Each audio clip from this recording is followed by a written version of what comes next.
Aš Milana Jašinskytė ir čia podcast Su meile Milana.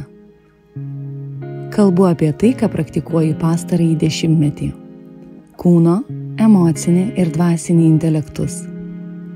Kalbu apie jogą, neuromokslą, budizmą, ezoteriką, santykius, seksą, verslo meną ir tai, kas gimsta mano kasdienos gyvenime. Šį epizodą ir pradėsim ir užbaigsim jūsų klausimais. Aš už juos esu labai dėkinga dėl to, kad tai, kas man atrodo galbūt aktualu, nebūtinai yra jums aktualu ir kai jūs paklausėt, kad man yra taip ir taip, ką aš turėčiau daryti, tada man kur kas paprasčiau tiek ir jums kažką tai patarti, tiek nukreipti, tiek galbūt parodyti tokį kitą perspektyvos tašką. Ir mano aspiracija ir iš tikrųjų ta motyvacija yra ne tiek patarinėti, kiek parodyti būtent, kaip kitaip galima pasižiūrėti į tą patirtį, su kuria šiuo metu susidurėte. O galbūt ta patirtis tęsiasi labai ilgą laiką ir su ja kažkaip tai norisi išspręsti arba susidraugauti. Taigi pradėsiu nuo pirmojo klausimo. Nuo ko pradėti, norint išgirsti save? Labai dėkinga už šitą klausimą ir jisai yra toksai ir tuo pačiu labai bendrinis ir labai aktualus ir labai dažnai mes gauname patarimus, kaip tam, jog išgirstume save, mums reikia nukreipti žvilgsnį į save. Taip dažnai, esant išoriniam triukšmingam pasauliui, ir visam tam Disneylandui, kurį mes patiriam kasdienoje išorinėme pasaulyje, per darbą, per asmeninius santykius, per socialinį gyvenimą, per studijas ir panašiai, kaip nėra paprasta tiesiog, kaip sako, medituok arba išgirsk save, paimti ir visus šituos lokatorius nusukti į save ir kaip niekur nieko pradėti save girdėti, kaip niekur nieko pradėti tiesiog medituoti. Tai gaunasi toksai labai priešingas veiksmas negu tai, ką mes patiriame kasdieną. Ir taip galima, tikrai taip, visuomet žvilgsnis aiškus nukreiptas į save yra geras metodas, tačiau ne visuomet jisai taip galbūt greitai gali mus privesti prie norimo rezultato. Viena iš perspektyvų, kaip galima į tai pasižiūrėti, yra žiūrėti į išorę ir pastebėti, ką mes patiriame išorėje. Kodėl? Todėl, kad mūsų didžiosios tos problemos tiek galvoje, tiek gyvenime jos vyksta santykyje su išoriniu pasauliu.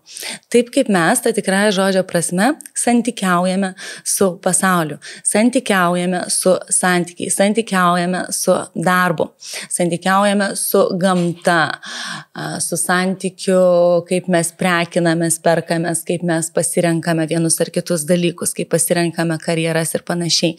Labai daug ko visko mūsų gyvenime aktyviai yra orientuota į išorę. Ir jeigu mes pradėsime proaktyviai atkreipti dėmesį į tai, į ką mes atkreipiame dėmesį išorėje, tai gali pamasažuoti kitą perspektyvą ir galbūt su sąmoningumu, su noru, su praktika, mes galime pradėti lėtinti, tą tikrąją žodžio prasme, lėtinti tą televizoriaus kanalą, kuris taip smarkiai viską mums rodo gyvenime. Nebūtina mums į viską atkreipti dėmesio. Tai yra visiškai normalu, kad eidami gatve mes iš tikrųjų galime į labai daug atkreipti dėmesį. Ir į kiekvieną langą, ir į kiekvieną palangį, ir į kiekvieną gėlę, ir į asfaltą ir panašiai. Bet mes neatkreipiame dėmesį, mes į kažką sukoncentruojame dėmesį. Taip, kad čia yra kvietimas sukoncentruoti dėmesį į ką? Į tai, kas yra gražu. Sulėtinti ir pradėti koncentruoti dėmesį į tai, kas yra gražu. Gražu yra ne tai, kas keičiasi. Va taip. kaip fejerverkai. Į fejerverkus gražu yra žiūrėti tam tikrą laiko tarpą, bet po to nuo jų pavargsti. Tai, kas yra iš tiesų gražu, yra lėta. Ir jeigu mes atkreipsim dėmesį į gėles, atkreipsim dėmesį į savo tą vienintelį žmogų, ne į visus žmonės aplinkui, bet į tą vienintelį žmogų, mes taip po truputėlį pradėsim lavinti savo atidumą į tai, į ką mes kreipiame dėmesį. Ir kai mes pasirinksime atkreipti dėmesį į tuos dalykus, kurie mus prisotina, tie, kurie mus maitina tą gerąją energiją, vietoj to, kad vėlgi kaip tam aktyviam TV kanalų perjungime ir tas gerai, ir ten žolė žalia, ir ten žolė žalia, ir tada nebežinai, kur pasirinkti, ir tada viskas išsimėto, išsibarškatuoja ir mes sakom taip, kad kažkur save pamečiau, nebežinau, nebegaliu surinkti, taip.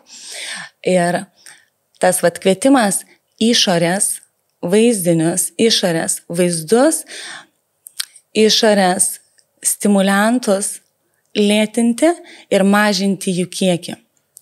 Ir tame sumažinime kiekio pradėti rasti iš tikrųjų malonumą. Ir jeigu aš vakarieniauju sąmoningai ir jaučiu tame malonumą. Ir kodėl aš apie tai kalbu, nes tarsi klausimas yra, kaip aš galiu išgirsti save. Tai būtent kaip pas mus pradeda tilti tas proto fonas, kuris nuolatinai komentuoja, kas ką kur aplinkui valgo, vietoj to, kad mes koncentruotumėm ir sufokusuotumėm ir išmylėtumėm tą patirtį, kai mes valgome, tai neša tam tikrą ir kokybinį aspektą.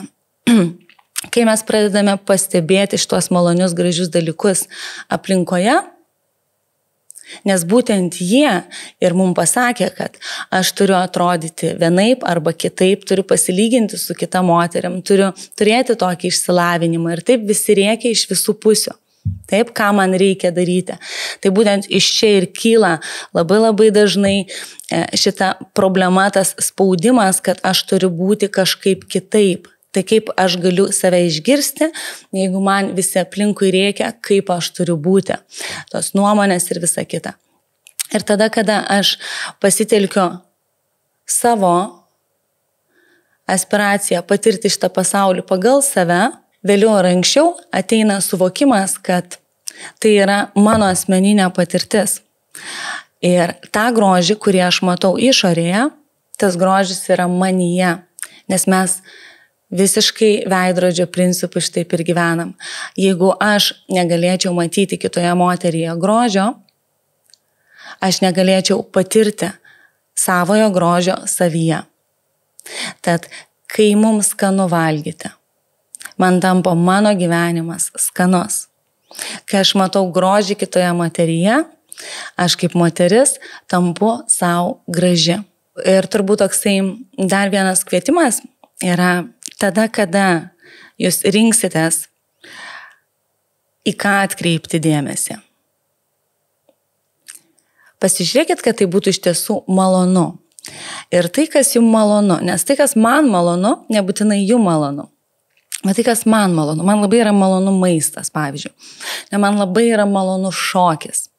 Ir per tai aš labai daug sužinau apie save, kas man yra tikra, kur yra mano sielos troškimai, kur yra mano kūno troškimai. Ir link ten ir eiti.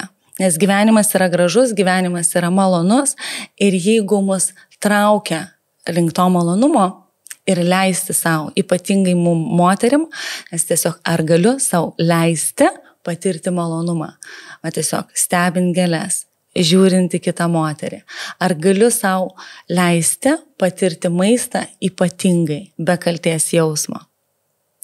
Ir kaskart šitoksai malonus gyvenimo patyrimas taip pat leis mums atsirinkti ir tam tikras gyvenimo patirtis, kurios pagaliau nebus save sabotuojančios. Nes taip dažnai mes iš tikrųjų pasirenkam ne tai, kas mums yra gera ir malonu, o tai, kas galbūt yra reikalinga. Aktyvus protas. Kaip meditacijoje sutelkti protą. Kaip iš overthinking išeiti į veiksmą?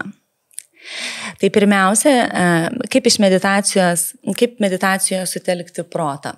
Overthinkinimą, ne? Tai įsivaizduokit žmogų, kuris tiesiog yra nuolatos galvoje, neturi jokių problemų su labai geromis idėjomis, bet to pačiu neturi jokių problemų su tuo overthinkinimu, kai reikia pernelyg daug, kai randasi situacijos, kurios kviečia labai daug minčių, tai yra žmonių tipai, kurie su malonumu apglebė visas įmanomas mintis ir tada nebežino, ką su jomis daryti.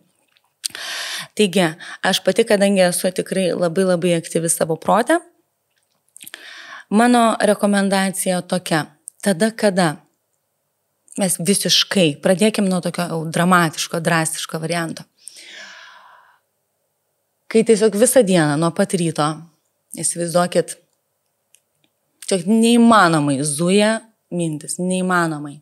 Tiesiog ir vieną, ir kitą, ir trečią, ir penktą, ir iš skirtingų gyvenimo departamentų ir tiesiog nesustoja. Ir atrodo susprogs ir negali sufokusuoti į vieną ir niekur nėra ką daryti.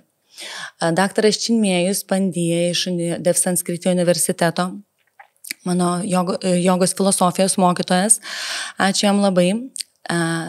Tada, kada aš turėjau tokią labai ryškę tokio epizodo dieną Indijoje, jisai man papasakojo istoriją. Sako, Milana, kadangi esame prie Ganga upės, sako, ar tu žinai, sako, ką daryti, nes aš žinau faktą, kad jisai reiškia, kad Gangoje per tuos ritualus pakankamai daug žmonių nuskęsta.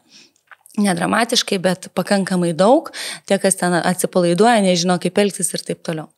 Sako, jeigu Ganga jau tave paėmė, reiškia, jau srovė neša, ką reikia daryti, vienintelis būdas yra išgyventi, yra visiškai atsiduoti. Surrender. Atvyksta įsuko, sukūrys minčių ir visiškai nebėra kaip išeiti.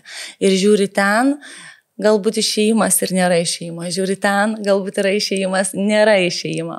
Ir yra tas taškas, kai tiesiog turi atsiduoti, pasiduoti ir iškvėpti. Nusinulint. Ir neretai, man tuo atveju tikrai padėjo, bet neretai iš tikrųjų tas toks suvokimas, dabar aš turiu teisę iš vis apie nieką negalvoti. Surrender. Ir kas atsitinka, Ganga, jinai išplukdo žmogų laiku, vietoj, į krantą, ne tada, kada jisai pageidauja, o tada, kada ateina tinkamas laikas. Tai taip pat ir su mūsų protu. Reiškia, kartais, kai mes iš tikrųjų jau dramatiškai susiveliam savo protą, mums reikia atsipalaiduoti ir visiškai paleisti bet kokią kontrolę. Iškvėpti. Ir kaip tiem vaikam, betampantiem mamos suknelę, kuri tuo metu jį daro dar 100 darbų. Ir tie vaikai, kurie prašo dėmesio, sako, mama, čia dar kotletas, čia dar kažkas, tai dar kažkokie reikalai, žaislai. Taip, kartais mama pasako, vėliau. Ne? Tai šitam, vėliau, neturiu dabar laiko, ne dabar, negaliu. Tai dabar, ne dabar, vėliau. Iškvepiu. Tai vienas pavyzdys, ką daryti, kai tiesiog nebežinai, ką daryti. Kitas pasiūlymas yra labiau patriarchatinės sistemos meditacija ir pas overthinkinimą, pas aktyvų protą, vėlgi tas Disneylandas, jisai labai aktyviai vyksta. Mes žinom, kad tiesiog tie multikai visi mūsų galvoje, jie sukasi didžiuliu tempu, ir didžiulę amplitudę ir yra reiškia susichaotinta, taip, viskas aplinkui. Ir ką mes darom, ką mes galime daryti, tai duoti visiškai priešingą meditaciją, visiškai priešingą mediciną. Tai yra šitam protui duoti kažką tokio itin nuobodaus, kad jam iš tikrųjų pasidarytų nuobodu galvoti apie bet ką kitą. Tai yra dėmesio sutelkimo praktikos, kur normaliai, kaip suaugęs žmogus, save treniruoji, nuvesti dėmesį tam tikrą kryptim. Ta ir ne kita. Ir taip randasi mintis, papildomos ateina ir taip toliau ir panašiai. ir va to mintim vėliau. Ir vėl grįžti į kvėpavimą. Ir taip protas sakys man labai nuobodu. Taip labai nenuobodu yra daug galvoti. Ir tada visaip kaip apsivelti savo mintis ir nebegalėti iš to išeiti. Tada būna labai linksma. Aš aiškus jokauju, bet būtent to priešingo efekto mums reikia. Ir pamatysit, kaip iš tikrųjų, jeigu mes ilgiau išbūnam ir kantriai išbūnam ir tada, kada mes jau atsibodau, nebenoriu, atsakingai prieš save tęsiam procesą, jūs pajusit tą akimirką, kurioje pagaliau, visi šitie decibelai nurimsta, pagaliau šitas visas triukšmas tampa dalimi iškvėpimo jūsų. Tai yra didžiulis malonumas. Taip, kad rekomenduoju labiau patriarchatinės sistemos meditaciją. Ką aš turiu minti patriarchatinės, matriarchatiniai daugiau būtų tokie fleksiniai, gali norėti judėti ir panašiai, ką aš labai mėgstu. Bet jeigu mūsų protas yra labai chaotiškas, mums yra ne apie tai, kad mes dar čia norim kažką tai papildomai ir somatiškai cirkuliuoti. Mes norim save įvesti į taikę vidinę būseną su giliu kvėpavimu ir su kvėpavimo stebėjimu. Tai yra numeris 1, nereikia nieko miksuoti papildomai ir tiesiog būti su kvėpavimu. Dupciuką atpalaiduoti, klubai atpalaiduoti kaip visada. Visas mūsų aukso puodas, visi klubai yra įžeminti, padėti ir tvirti. Reiškia jausti ašį, nepersitemti ir kvėpuojant tokiu būdu pradėti sutelkinėti dėmesį. Ar tai yra nuolatinė praktika? Manau, kad taip. Dėl to, kad mūsų aktyvusis protas, ypač tų žmonių tipas, pas kuriuos yra labai aktyvus protas, tai yra mūsų dovana didžiulė. Dėl to, kad mes labai daug galim ir heartstormint, ir brainstormint, ir reiškia, gyventi tame idėjų pasaulyje, mums yra labai paprasta kurti ir panašiai. Tačiau jeigu mes nepradedam sutelkinėti kvėpavimą, savo dėmesio nemokame sutelkti į veiksmą, sutelkti į intenciją, sutelkti į tai, kad ta idėja po to materializuotųsi, nes neužtenka, mums netenkina vien tik tais idėjos. Mums yra reikalinga mokinti sutelkti dėmesį ir tai būtent tai kompensuoja tą oro elementą ir įžemina.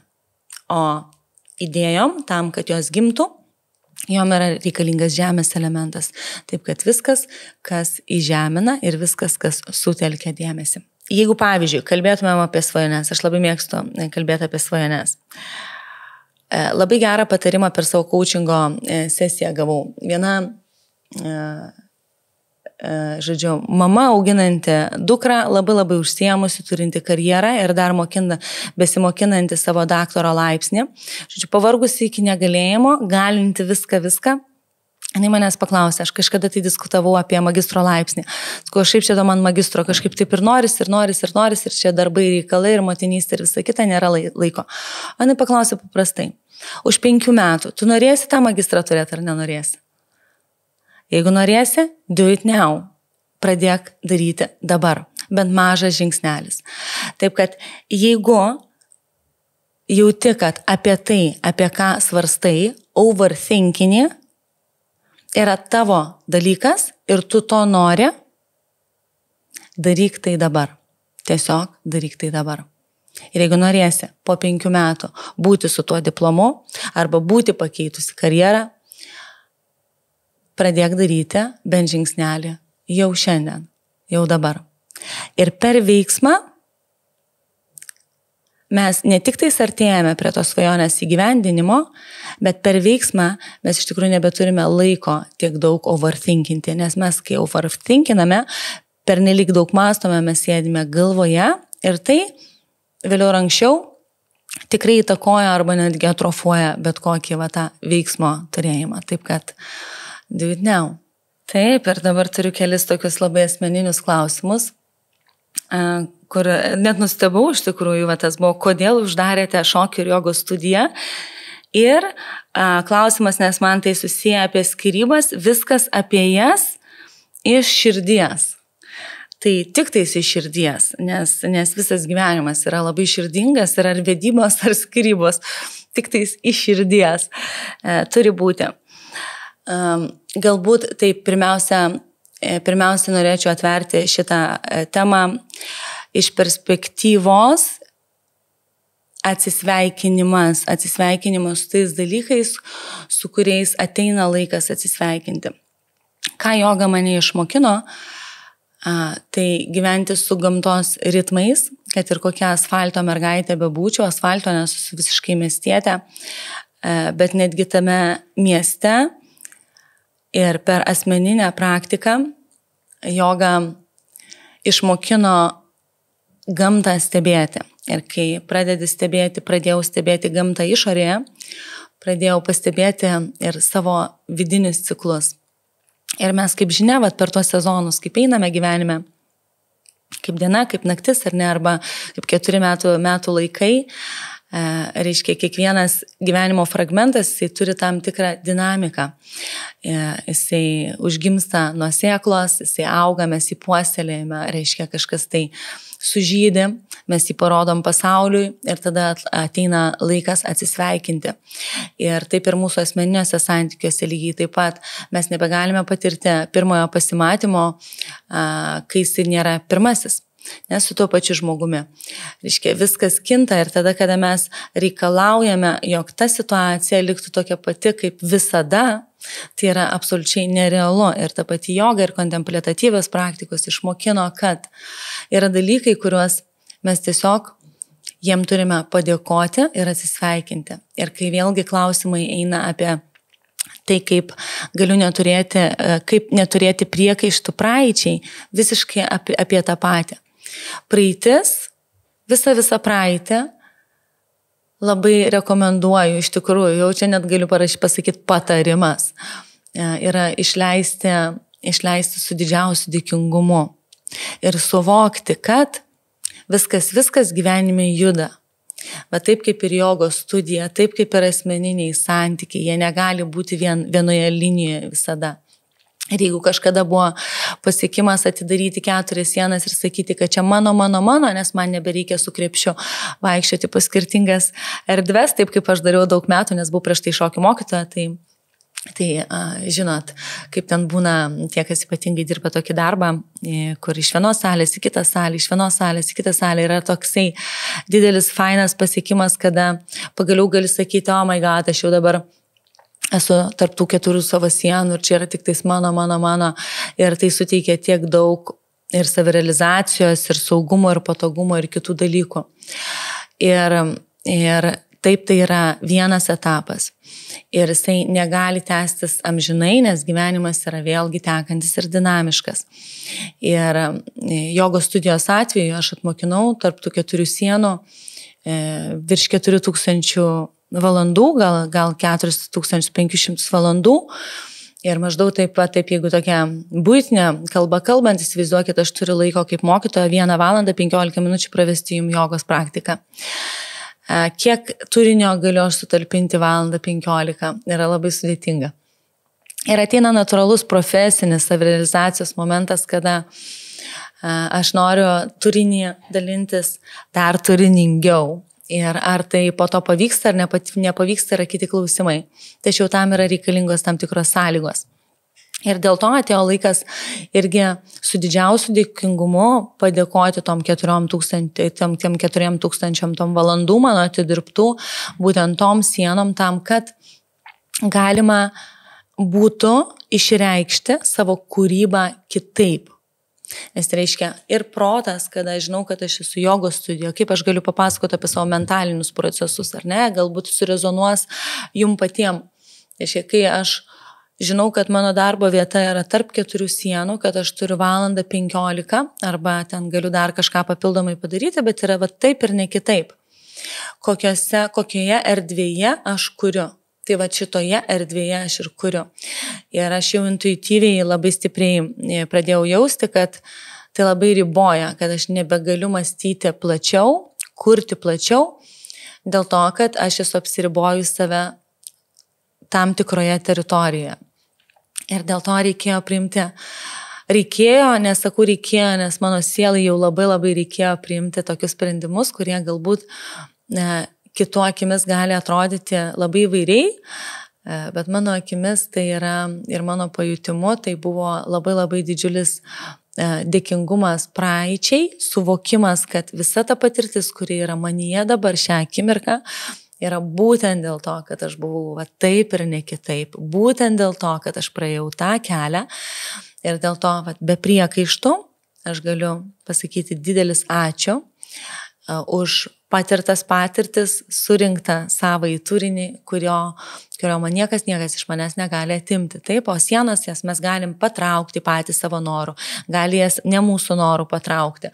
Visaip įvairiai būna gyvenime. Tačiau viską, ką mes praeitį esame praėję, yra mūsų didžiulis turtas. Lygiai taip pat ir santykiuose. Ko aš išmokau ir ką aš patyriau su konkrečiu žmogumi, jeigu tai yra romantinis santykis. Ir kaip įdomu yra stebėti, kai sąmoningai išeinant iš santykio arba leidžiant tam santykiui skleistis ir toliau judėti, gali dviejų žmonių meilė pereiti iš romantiškosios į draugišką. Ir tokia tikra draugiška, ta, kur draugas žmogus yra. Taip kad tiesiog leisti kai kuriem dalykam gyvenime numirti, tam, kad po iškvėpimo atsitiktų įkvėpimas ir mes galėtumėm judėti toliau ir ta mūsų vidinė gyvenimo upė, jinai galėtų toliau tęsti, kurti ir jokių būdų nesupelkėti. Nes tada, kada vanduo stovi, tada jisai pradeda pelkėti. Ir tai yra tas jausmas, kurio, kai mes sakom, kažkas yra ne taip, kažkas tai yra ne taip. Gali būti viskas gerai ir tą turiu, lyg tai viskas gerai, bet iš tikrųjų kažkas pradeda netenkinti. Ir vėliau ar anksčiau, ta pelkė jinai darosi tikrai neskaidresnė. Tai vėliau ar anksčiau ta pelkė jinai įtrauks ir vėlgi ateina diena, kai sakom, oi, kažkur save pamečiau. Tai kad taip neatsitiktų. Laiku pastebėti tuos dalykus, kurie turi palikti gyvenimą, išeiti ir juos paleisti su dėkingumu ir jokių būdų nepriekaištais, nes šitos priekaištus mums tada teks tysti patiem ant kupros per likusi savo gyvenimo kelią. Klausimas skamba taip, noriu sužinoti nusiraminimo būdus, kai tikrai užpuola panika ar koks stresas, kai neina užmigti, blaškausi. Jeigu paimsime reiškinį paniką, kada jinai iš tikrųjų nutinka, kada tai yra tampa tą akimirką žmogui rodos nekontroliuojamas procesas. Jeigu paimsim paniką kaip po tokį reiškinį. Aš pasakysiu taip, kad, reiškia, tą akimirką, ką daryti, tai yra natūralu, kad tai yra tas kuo didesnis, reiškia, mes prailginame kvėpavimą, kai tik tais galime prisiminti, mums reikalinga yra ilginti kvėpavimą, ypatingai iškvėpimus. Dažnai padeda ir tai, jeigu yra kitas žmogus šalia, tai kad kito žmogaus prisilietimas ir kito žmogaus buvimas mums padeda. Ir žinoma, kai mes esame vieni, panikos atveju labai padeda fizinis savęs lietimas ir buvimas kūne labai aiškiai. Tačiau noriu atkreipti dėmesį, kad panika neatsiranda šiaip iš niekur. Ir yra toksai reiškinys irgi, kuris vadinasi prieš epizodą, prieš panikos epizodą. Kas vyksta prieš panikos epizodą? Panika neateina tiesiog iš niekur.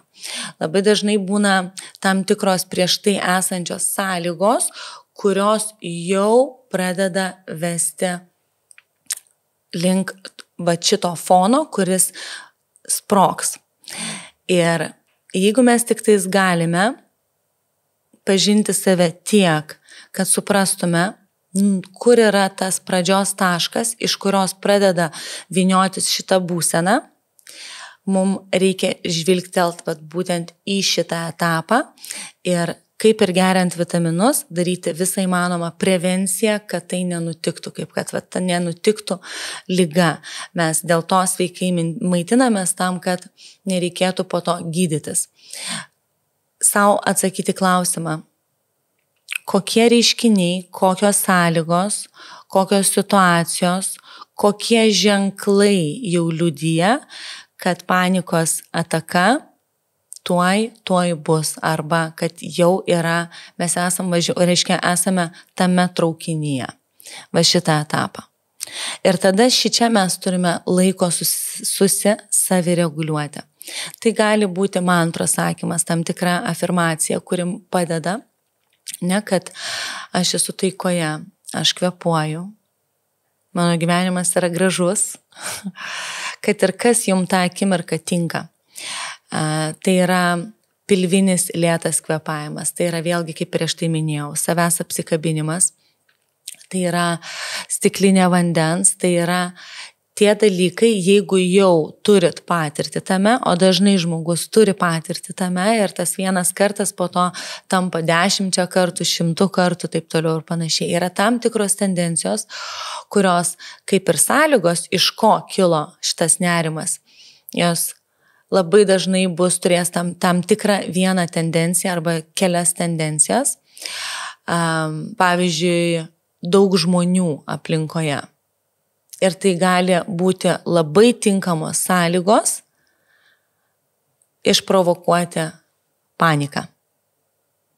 Jeigu aš dar žinau, kad esu nemiegojusi prieš tai, nevalgiusi ir darbe yra ta pati aktuali situacija, dėl kurios iš tikrųjų aš labai, pavyzdžiui, bijau prarasti darbą. Ir visą tai sudėjus į vieną kapšą, atsidūrus Akropolio prekybos centre, tau užtinka panikos priepuolis. Atsekti prieš tai esančią dinamiką, kas vyksta ir imtis priemonių tos, kurios jau tik tau padeda. Ir aš visada atsigręšiu į kvėpavimą, kuris turėtų būti pilnas, pilvinis ir kuo labiau lėtas. Iškvėpimai atpalaiduoja. Panikos atveju mes turim tą įkvėpimą, užlaikymą ir taip tik negebėjimą kvėpuoti. Todėl viskas, kas išleidžia, paleidžia ir sveikinasi su mūsų parasimpatinė nervų sistema, tai gali padėti. Kai neina užmigti, tai labai trumpai, vėlgi, su kuo mes norim sveikintis, tai su savo parasimpatinė nervų sistema. Yra labai daug patarimų, ką daryti, kad gerai miegoti, kaip pavyzdžiui, valandą laiko jokių prietaisų, su kuo aš visiškai sutinku, visi mėlynieji ekranai, taip toliau ir panašiai. Bet mes labai aiškiai turime suprasti, kad prieš miegą mes nenorime stimuliuoti simpatinės nervų sistemos, kuri yra apie veikiu, darau, aistra, noriu, galvoju. Ir tai yra tai, kaip mes veikiame kasdienos metu. Vakare mes turime tą tikrąją žodžio prasme įjungti kitą kanalą, įjungti kitas lemputes savo vidinėme fone ir savo psichikoje tam, kad mes galėtumėm nueiti miegoti kuo ramiau ir kuo taikiau. Šiltas vanduo visada padeda, tikrai taip, dėl to dušas, vonia yra labai sveika. Epsom druska, kurią labai rekomenduoju visada irgi kartu, nes magnis įsiskverbia į kūną per odą ir nuostabiai veikia mūsų miego įpročius. Meditacija vakare labai puikiai tinka, knygos skaitimas gali taip pat tikti, jeigu knyga nėra pernelyg stimuliuojanti. Ir labai tinka, iš tikrųjų, specialiai giluminiai prasikvėpuoti tada, kada mes jau atsigulame į lovą. Ir vietoj to, kad užsimerkt ir tikėtis, kad paimsiu ir užmigsiu, mes galim save lėtai po truputėlį vesti į kvėpavimą, į miegą ir pradėti giliau kvėpuoti. Ir mes, kai norime savo sistemą raminti, mes iškvėpimą ilginame. Pavyzdžiui, mes įkvėpiam per 4 skaičius, per nosį, ir per burną iškvėpiam per 6.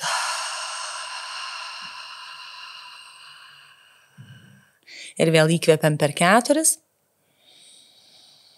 ir iškvepiam per 6. Kvėpavimas neturi kankintis, tai turi būti visą laiką labai patogus. Reiškia, ilgesnis iškvėpimas ramina nervinę sistemą ir tokiu būdu jūs po truputėlį ruošiat savo kūną miegui ir savo psichiką miegui. Taip pat restauratyvinės asanos jogoje, žinoma, irgi labai puikiai veikia, negaliu nepaminėti jogos fizinio aspekto, taip pat žinoma. Tai iš esmės, tai, ką mes veikiame prieš miegą, yra labai labai svarbu ir tiesiog mano kvietimas yra pastebėti, kaip tas vakarinis laikas, kada jis yra tikrai jau ne apie darbus, ne apie veiklas, o apie tą gijimą po dienos, atsistatymą po dienos, kaip mes jį galime padaryti ir susikurti malonų, lėtą ir tokį labiau išmeduotą medaus kokybės vietoj to, kad mes būtumėm tokie on fire, taip kaip dienos metu. Taip kad viską lėtinam. Viskas, kas įmanoma sulėtinti vakare, lėtinam. Ir labai moteriškas ir labai aktualus klausimas, kaip prisijaukinti savo kūną. Kaip pasijusti pagaliau patogiai savo kūne.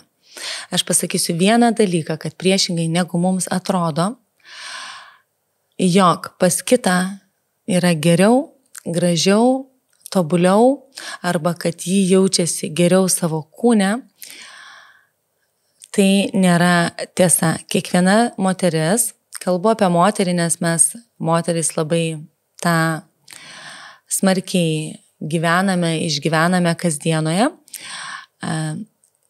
Moterys, kurios ypatingai daug dėmesio skiria savo išoriniam grožiui, arba moteris, kurios profesinė prasme naudoja kūno išraišką, savo fizinio grožio išvaizdą veikloje, profesionalioje veikloje, pavyzdžiui, modeliai, taip, akivaizdu, modeliai demonstruoja savo kūną.